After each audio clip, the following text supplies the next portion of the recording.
Hey guys, good morning. আমার সুন্দর একটি মিষ্টি বলকে তোমাদেরকে স্বাগত জানাই। আচ্ছা, তোমাদের কি ঘুম ভাঙলো নাকি এখনো ঘুমিয়ে আছো? বিরাস করতে করতে বাইরে এসে দেখি মাছালা বাড়িতেই মাছ নিয়ে চলে এসেছে। আর আজকে কিন্তু প্রচণ্ড গরম পেরোচ্ছে। এখনই সকাল, দেখো সকালে ঝকঝকে রোদ উঠেছে। আর মাছালা বাড়িতে মাছ নিয়ে চলে এসে চিংড়ি মাছ আর বড় বড় দুটো রুই মাছ।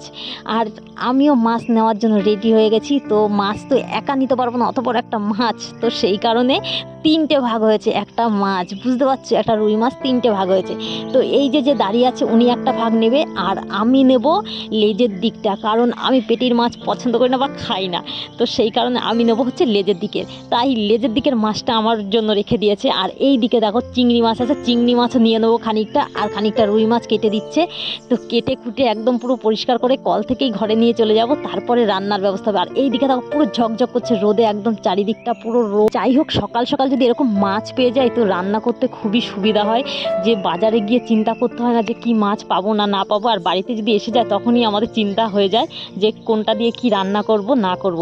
তো এখানে মাছ কেটে পরিষ্কার করার জন্য বসে গেছে বটি নিয়ে, আর আমি চলে এসেছি রান্না করতে। তো রান্নাঘরে আমার রান্না হয়ে গেছে, ততক্ষণে আমার ভাত হয়ে গেছে, কচুরলতি ভাজা হয়ে গেছে, আর এটা হচ্ছে কচুর ফুল ভাজা করেছি, ভাজা বলতে ঘন্ট মতো করেছি।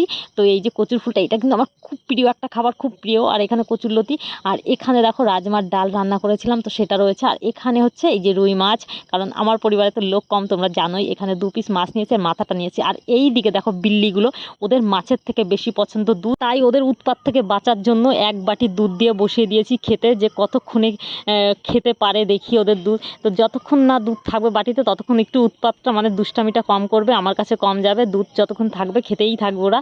তো এই হচ্ছে ব্যাপার। মাছ যতই আনা হোক আর যাই হোক, কিন্তু দুধটা ওদের জন্য আনতে হবে। আর তোমরা তো জানোই, ওদের অনেক ভিডিও দিয়েছি যে ওদের মা নিখোঁজ, ওদের মাকে কে মেরে ফেলেছে না কি করেছে জানি না।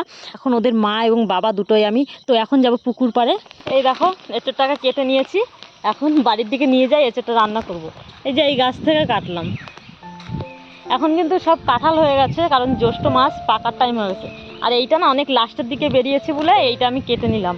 এইটা বেশ রান্না করা যাবে। আর সকালবেলা ওই চিংড়ি মাছ রেখেছিলাম, চিংড়ি মাছ দিয়ে রান্না করব। আর কি সুন্দর হাওয়া, দেখো হাওয়ার আওয়াজগুলো শোনো একটু, ঠিক আছে? মানে প্রাণটা ঠান্ডা হয়ে যাচ্ছে। পুকুর পাড়ে আসলে না সত্যি খুব শান্তির একটা জায়গা পুকুর পাড়ে। কিন্তু আজকে আমি এখানে রান্না করতে পারছি না, আজকে ঘরেই রান্না করব। নিয়ে যাই, এটাকে কাটাকুটি করব, তারপর রান্না করব।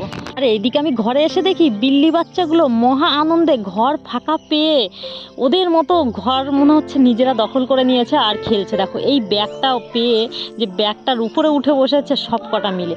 এই দেখো ব্যাগটাকে মনে হচ্ছে ওদের ব্যাগ। তো ওদেরকে ওর মা যখন জন্ম দিয়েছিল না এরকম একটা ব্যাগের মধ্যে, কিন্তু এই ব্যাগটা না অন্য একটা ব্যাগ ছিল, তো সেই ব্যাগের মধ্যে কিন্তু ওদের জন্ম দিয়েছিল। তো মানুষের বাচ্চা জন্ম দেয় হচ্ছে হসপিটালের বেডে, আর ওর মা জন্ম দিয়েছিল ব্যাগের মধ্যে। ব্যাগটাই ওদের বেড ছিল, তাই ওদের বেশি পছন্দ ব্যাগটা। মাকে তো পাচ্ছে না, কারণ মাকে ওরা হারিয়ে ফেলেছে, তো মায়ের গন্ধটা পাচ্ছে এই ব্যাগের থেকে। তো ওর জন্য আর কিছু বলছি না। আমি বললাম যে ঠিক আছে তোরা খেলাধুলো কর, আমি এইবারে রান্না টান্না কী কী করতে হবে তো সেই ব্যবস্থা করব, উপর দিকে যাব। তো তোরা এখন খেলাধুলা কর। আর ওরা মহা আনন্দ, দেখো একটার ঘাড়ে আর একটা, আর একটার ঘাড়ে আর একটা, এইভাবে খেলছে। তো মানুষের যদি এরকম 4টে বেবি থাকে কারো, তো মানুষ কি করবে? এরকম 4টে বেবি নিয়ে অস্থির হয়ে থাকবে। তো এরকম শোনাও গেছে যে অনেক জায়গায় এরকম মানুষেরও 4টে বেবি হয়েছে বা 3টে বেবি হয়েছে। তো আমি শুধু ভাবি যে 4টে বেবি হলে তাদেরকে কিভাবে পরিচর্যা করে। একটা বেবি নিয়ে মানুষ অস্থির হয়ে যায়। তো এদেরও দেখো, এরা আমাকে পাগল করে দেয়। এবারে যাব মাঠের দিকে। রোদ আর আকাশের পুরো ঝকঝক করছে রোদ, আর এইদিকে দেখো সিনারিটা কত সুন্দর। আর এই দিকগুলো দেখো, গাছপালাগুলো কত, মানে এইদিকে পুরো মেঘে ভরে গেছে আকাশটা, বুঝছো? পুরো অন্ধকার হয়ে গেছে, আর তার মধ্যে হালকা হালকা সূর্যের আলোটা বেরোচ্ছে। এই এক্ষুনি ঝড় বৃষ্টি শুরু হবে, পুরো আকাশ থমকে আছে। আর এইদিকে দেখো এখনো সূর্যটা রয়েছে, এখনো ডুবে পারেনি, কিন্তু অন্ধকার হয়ে গেছে চারিদিক। আচ্ছা, চারিদিক দেখো অন্ধকার হয়ে গেছে, দেখতে অন্ধকার হয়ে গেল, এক্ষুনি বৃষ্টি শুরু হবে পুরো।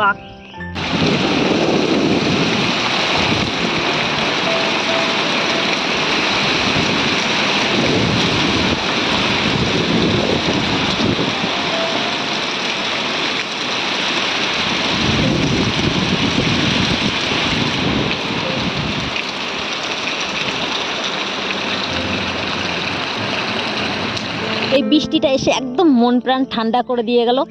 এত সুন্দর ঠান্ডা ওয়েদারে একটু তেলে ভাজা না খেলে জমে। তো বানিয়ে ফেললাম পেঁয়াজি। আর তোমরা কে কে পেঁয়াজি পছন্দ করো তো চলে এসো, একসঙ্গে আড্ডা মারা হবে, গল্প করা হবে আর পেঁয়াজি খাওয়া হবে। তো এখনকার মতো টাটা।